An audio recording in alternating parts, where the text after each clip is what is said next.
जय हिंद साथियों, कैसे हैं आप सब। उम्मीद करता हूं अच्छे होंगे। मैं आज आपके लिए लाया हूं भारत की भाषाएं एवं लिपियों से संबंधित कुछ महत्वपूर्ण प्रश्न।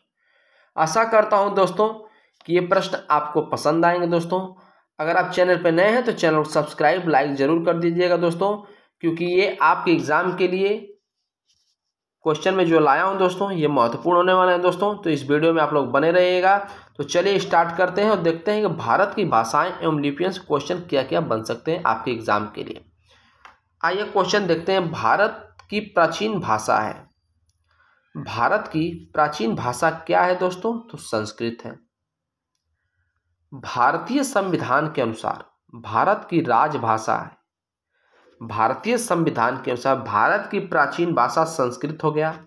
भारतीय संविधान के अनुसार भारत की राजभाषा है हिंदी। याद रखिएगा आप लोग। भाषा के संबंध में हिंदी शब्द का प्रयोग सर्वप्रथम किसने किया था? क्वेश्चन बहुत ही महत्वपूर्ण है दोस्तों। क्वेश्चन है, भाषा के संबंध में हिंदी शब्द का सर्वप्रथम प्रयोग किसने किया? तो अमीर खुसरो ने किया था। किसने किया था दोस्तों? अमीर खुसरो ने। भारत की सबसे प्राचीन भाषा क्या है दोस्तों? तो प्राकृतिक भाषा है। भारत की प्राचीन भाषा प्राकृतिक भाषा है। आगे देखते हैं। भारतीय संविधान में हिंदी को कहा गया है राजभाषा। राष्ट्रभाषा नहीं, राजभाषा। भारतीय संविधान में क्या कहा गया है दोस्तों? हिंदी को राजभाषा कहा गया है। याद रखिएगा। हिंदी को राजकीय भाषा कब घोषित किया गया? तो 26 जनवरी 1965 को घोषित किया गया। संविधान की 8वीं अनुसूची में मूलतः कितनी भाषाएं शामिल थी? तो 14 भाषाएं शामिल थी। वर्तमान में संविधान की 8वीं अनुसूची में शामिल भाषाओं की संख्या है कितनी है दोस्तों? तो 22 है। कितनी है? 22। वर्तमान में 22 है, पहले 14 थी। अगला, भारतीय भाषाओं को कितने प्रमुख वर्गों में बांटा गया है? तो 4 वर्गों में बांटा गया है। इसको भी आप लोग याद रखिएगा। आगे बढ़ते हैं। भारत में सबसे अधिक बोला जाने वाला भाषाई समूह है इंडो आर्यन। कौन है दोस्तों? Indo Aryan. भारत में सबसे कम बोला जाने वाला भाषाई समूह है चीनी तिब्बती। द्रविड़ भाषाओं में सर्वाधिक बोले जाने वाली भाषा है तेलुगु है। किस भाषा को द्रविड़ परिवार की सभी भाषाओं की जननी कही जाती है? तो तमिल को कही जाती है। देश में किस भाषा का शास्त्रीय भाषा का दर्जा दिया गया है? तो ओडिया को शास्त्रीय भाषा का दर्जा दिया गया है दोस्तों। इसको भी आप लोग याद रखिएगा। क्वेश्चन है, चीनी तिब्बती भाषा समूह की भाषाओं को बोलने वाले को कहा जाता है? तो क्या कहा जाता है? किरात कहा जाता है। क्या कहा जाता है? किरात। ऑस्ट्रिक भाषा समूह की भाषाओं को बोलने वालों को कहा जाता है? तो निषाद कहा जाता है। केंद्रीय भारतीय भाषा संस्थान कहाँ स्थित है? तो मैसूर कर्नाटक में स्थित है। किस भाषा को भारतीय आर्य भाषाओं की जननी, भारतीय आर्य संस्कृति का आधार, देव भाषा आदि नामों से जाना जाता है? तो संस्कृत भाषा को।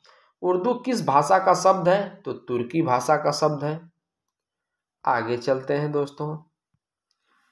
मुगल काल की राजकीय भाषा थी, क्या थी दोस्तों? फारसी थी। मुगल काल में किस भाषा को रेंगता कहा गया है? तो उर्दू को कहा गया है। हिंदी भाषा बोलने वाले भारतीयों की प्रतिशत लगभग है 40%। कितना है दोस्तों? 40%। आगे बढ़ते हैं क्वेश्चन में। हिंदी के पश्चात भारत की दूसरी सर्वाधिक बोलने जाने वाली भाषा है बांग्ला। कौन सी है दोस्तों? बांग्ला सबसे ज्यादा हिंदी के बाद बोले जाने वाली भाषा है। देश के किस राज्य में संस्कृत भाषा को द्वितीय राजभाषा का दर्जा प्रदान किया गया है? तो तमिलनाडु। दक्षिण भारत की सर्वाधिक प्राचीन भाषा कौन सी है? तो तमिल है दोस्तों। इसको भी आप लोग याद रखिएगा। भारत की किस भाषा को इटालियन ऑफ द ईस्ट कहा जाता है? तो तेलुगु भाषा को कहा जाता है दोस्तों। आगे बढ़ते हैं। भारत की तीसरी सर्वाधिक बोली जाने वाली भाषा कौन सी है? तो तेलुगु है। देश की एकमात्र किस प्रदेश की राजभाषा अंग्रेजी है? दोस्तों ये क्वेश्चन बहुत बार पूछा जा चुका है। तो नागालैंड की राजभाषा अंग्रेजी है। देश में डोगरी भाषा मुख्य रूप से कहाँ बोली जाती है? जम्मू कश्मीर में बोली जाती है। किस भाषा को भारतीय सरकार द्वारा श्रव्य भाषा, क्लासिकल भाषा जिसे कहते हैं, का दर्जा दिया गया है? तमिल भाषा को दिया गया है। कौन सा राज्य में उर्दू को अपनी सरकारी भाषा के रूप में स्वीकृति प्रदान की है? तो जम्मू कश्मीर आपका राइट आंसर हो जाएगा। नेक्स्ट क्वेश्चन पर चलते हैं। भारत के किस प्रांत में कोंकणी भाषा बोली जाती है? तो महाराष्ट्र तथा गोवा में बोली जाती है। लूसी बोली किस राज्य में बोली जाती है? तो मिजोरम में बोली जाती है। गोवा की स्वीकृत राजभाषा है कोंकणी। लक्षद्वीप समूह के मिनिकॉय द्वीप की भाषा है माहल है। आंध्र प्रदेश की राजकीय भाषा कौन सी है? तो तेलुगु है दोस्तों। केरल की राजकीय भाषा मलयालम है। और त्रिपुरा की राजभाषा क्या है? बांग्ला है दोस्तों। कौन सी है? बांग्ला। आगे बढ़ते हैं। भारत की सबसे प्राचीन लिपि कौन सी है दोस्तों? तो ब्राह्मी लिपि है। आधुनिक देवनागरी लिपि का प्राचीन रूप है ब्राह्मी।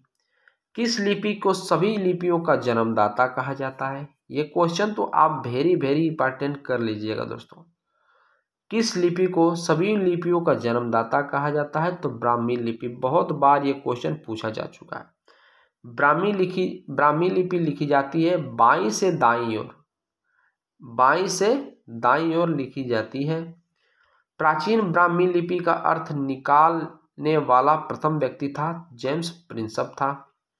बौद्ध ग्रंथ ललित विस्तार में कितनी लिपियों का उल्लेख है? तो 64 लिपियों का उल्लेख है, 64। आगे बढ़ते हैं।